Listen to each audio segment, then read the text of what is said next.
tudo bem? Eu sou Luana Oliveira. E eu sou Mailane Castro. E hoje trazemos aqui o projeto intitulado Educação Estética como Redemocratização, uma nova perspectiva para o acesso ao teatro em Salvador, que foi realizado sob orientação de Fabiane Lima na Escola César de Alma Pessoa, aqui em Salvador. Mas agora que eu já apresentei as integrantes, o título da pesquisa e a orientadora, sigamos para o projeto. É com você, Mailane. Querido público, assim como nos espetáculos teatrais, os 3 toques já irão soar, para assim darmos início à nossa apresentação. Portanto, se preparem, pois o espetáculo já vai começar.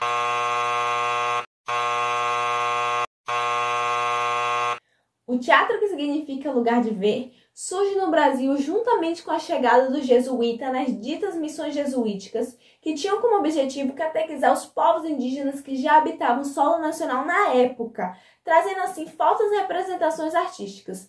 Porém, com a evolução da sociedade e a criação de modelos urbanos que estamos mais acostumados durante o século XX, o teatro se espalhou por todo o território nacional, conquistando artistas que gostariam de expressar os seus sentimentos e público que amava ver o que estava sendo produzido. Porém, mesmo que o teatro tivesse o seu público e o seu artista como aliado, alguns fatores históricos, sociais e econômicos contribuíram diretamente para a invisibilização do acesso ao teatro. Um deles que pode ser citado é o estrangeirismo. A entrada do capital estrangeiro no Brasil não trouxe apenas indústrias de maneira física, mas também as suas culturas, influenciando diretamente com o que era vendido e o que era visto. Outro fator que pode ser apontado é a ditadura militar que ocorreu no Brasil durante os anos de 1964 até 1985, conhecido como um período de forte repreensão e censura artística. Tem como um dos maiores marcos da repreensão a criação do Ato Institucional de número 5, também conhecido como AI-5, o mais rigoroso do período militar. Ele visava restringir direitos políticos e punir de forma agressiva aqueles que iam contra o regime político da época. Os artistas não se mantiveram calados. Houveram sim manifestações e formas de burlar o sistema através de metalinguagens e metáforas nas peças, nas músicas, nas danças, em tudo que poderia ser arte para assim tentar produzir de uma forma democrática e livre, o que naquela época não era possível. Observamos que esses pontos contribuíram para a diminuição do acesso ao teatro e, portanto, buscamos conceitos que valorizavam a temática da pesquisa. Nos debruçamos sobre o conceito de educação estética do filósofo alemão Friedrich Schiller, que buscava debater e defender a percepção sensível para que ela nos mostrasse a necessidade de se desenvolver e se relacionar com outras áreas, mostrando que era necessário, primeiro, ter e fortalecer o seu eu sensível, o seu pensamento sensorial, para que o racional fosse apenas uma consequência e fosse um segmento disto. Além dos fatores citados, percebemos que o entretenimento digital, principalmente os serviços de streams, poderiam contribuir negativamente também para o acesso ao teatro, visto que esse tipo de entretenimento dispõe na palma da mão, literalmente, algo mais fácil, acessível e cômodo, assim fazendo ficar melhor estar em sua casa assistindo algo pelo celular, computador ou tablet, do que se locomover até algum teatro da sua cidade e assistir alguma peça teatral. Porém, embora tais meios se tornassem um obstáculo para o acesso do teatro presencial, no ano de 2020, com o início da pandemia do coronavírus e também início da segunda etapa da nossa pesquisa, esses meios digitais se tornarem um abrigo e uma alternativa para os artistas se expressarem, uma vez que foi necessário o fechamento de locais públicos e privados que não eram considerados serviços essenciais para, assim, evitar a proliferação do vírus em massa, resultando assim no aumento da fragilidade entre a relação artista e público, fazendo com que o setor cultural acabasse perdendo muita parte da sua renda, já que não existia possibilidade de se fazer espetáculos presenciais. Por isso, os artistas iniciaram um processo de mobilização online, não somente para reivindicar o seu direito através do auxílio fornecido pelo governo federal através da Lei Emergencial Aldir Blanc durante a pandemia do coronavírus, mas também iniciaram o seu processo de apresentações online através de lives, teatros virtuais, que seriam através de plataformas de reuniões online e também interações entre as suas próprias redes sociais.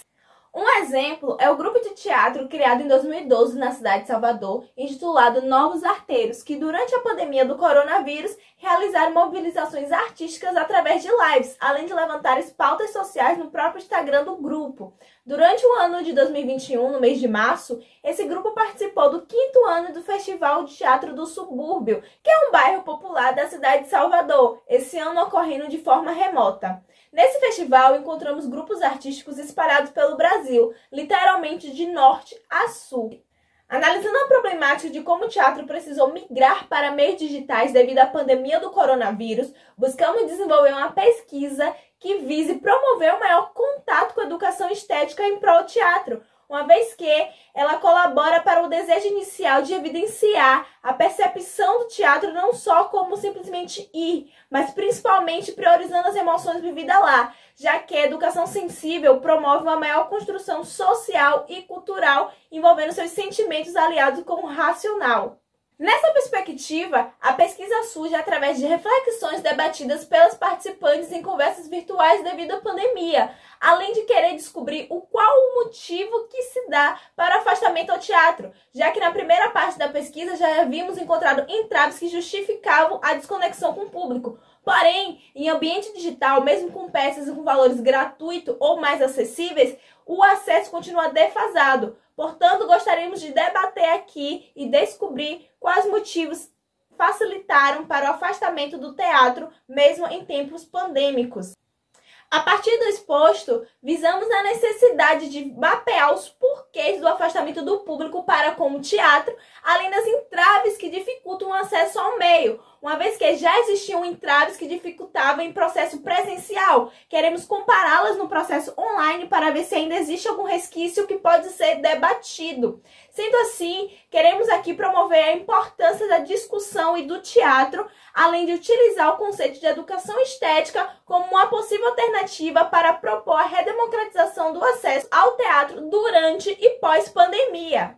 Nesse momento, vocês podem estar se perguntando como foi que a gente fez para realizar essa pesquisa, já que estamos num processo pandêmico.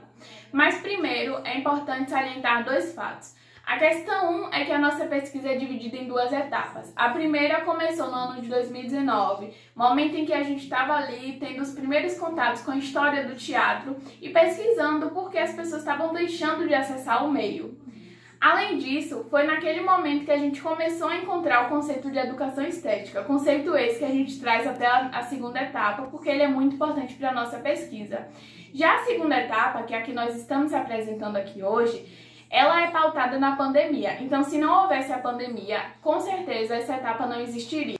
Bom, nessa segunda etapa, a gente começou a entender alguns outros fatores que podiam estar relacionados a isso, mas ao mesmo tempo a gente se perguntou, será que com a pandemia e com essa questão da comodidade e facilidade, esse acesso vai aumentar? A segunda questão é que a gente sempre teve dificuldade em encontrar materiais, documentos, para que a gente pudesse se embasar. Isso só mostra o quanto o teatro está sendo cada vez mais desvalorizado. Partindo disso e voltando aqui ao tema principal, para realizar essa nossa pesquisa, a gente pesquisou muito por meio de documentos, matérias televisivas, para conseguir compreender esse processo e fazer a relação entre o processo presencial e o processo online, se tinha tido alguma mudança realmente significável ou se só piorava ou melhorava. Além disso, a gente pensou muito em como esses artistas estavam sobrevivendo, já que sua renda havia sido parcialmente ou totalmente retirada nesse processo. Agora, além de ter sido muito importante a gente explicar um pouquinho de como a gente desenvolveu a nossa pesquisa, também é muito importante informar o que a gente descobriu e vem descobrindo com essas pesquisas. Após essas buscas por novas informações, a gente conseguiu entender um pouquinho mais das novas hipóteses da segunda etapa, resolvendo as hipóteses da primeira etapa. Por exemplo, a questão da locomoção e do preço. No teatro em formato presencial, você precisava se locomover de sua casa para ir para o teatro ou para alguma casa que oferecesse algum evento artístico. E além disso, você precisava se preocupar com a segurança, a localização, já que você precisava se locomover. E nesse processo também tem um preço, porque você precisava desembolsar muitas vezes o valor da passagem, o valor da alimentação que você podia vir a consumir e o valor do espetáculo. contrário à situação do remoto, que você não precisa necessariamente se locomover da sua casa, já que com essa facilidade da internet, você pode acessar ali o meio digital. Isso é expressado na matéria da Agência Brasil, que fala que cada fator desse foi desestimulando ainda mais os artistas, porque mesmo que eles tentassem trazer essas peças para o processo remoto, o público não aumentava e assim muito menos a renda. Então isso veio a preocupar, fazendo com que os artistas precisassem tentar vender a sua arte de uma outra forma. Mas aí entra o fato que a Agência Brasil traz. Mesmo esses artistas tentando inovar, trazer criatividade, toda uma questão de chamar o público, muitos produtores acabavam disponibilizando um material com uma temática parecida de forma gratuita. Partindo desse ponto, muitos artistas começaram a se desestimular ainda mais, porque você não tinha sua arte valorizada, você não conseguia vender sua arte, também você não estava conseguindo ali sua fonte de renda que antes você tinha. Existem alguns casos de artistas que já tinham uma fama, então eles conseguem se resistir, como é o caso dos artistas que protagonizam o Frases de Manhã, que na verdade agora é o atual Na Rédea Curta, que vai virar filme inclusive em 2021, que é protagonizado por Sullivan Bispo, que faz o papel de Manhã, e Thiago Amalfi, que faz o papel de Júnior. Porque antes da pandemia eles já atuavam com esse processo digital, então eles acabaram convertendo depois o espetáculo para o presencial, e quando veio a pandemia eles reverteram para o processo digital novamente. Mas, ao contrário do grupo, muitos artistas não têm a oportunidade de viver da sua própria arte.